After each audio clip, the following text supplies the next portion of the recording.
আসসালামু আলাইকুম, কেমন আছেন সবাই? তো গাইস, এখন রাত প্রায় 1টার উপরে বাজে। আমার শুটকির ভর্তা দিয়া চিতই পিঠা খেতে খুব ইচ্ছে করছে, তো সেই জন্য বসে গেলাম চিতই পিঠা আর শুটকির ভর্তা নিয়ে। আপনাদেরকে আমি টাইমটা দেখাচ্ছি। এই যে দেখুন, 1টা 3 বাজে। দেখুন পিঠাগুলো কত সুন্দর হয়েছে। এখন আমি খাবো।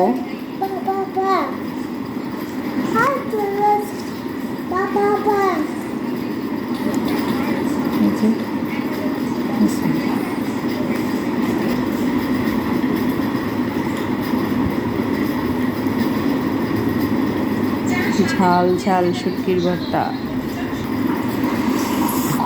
গাইস, এত মজা শুটকির ভর্তা দিয়ে চিতই পিঠা, কি বলবো।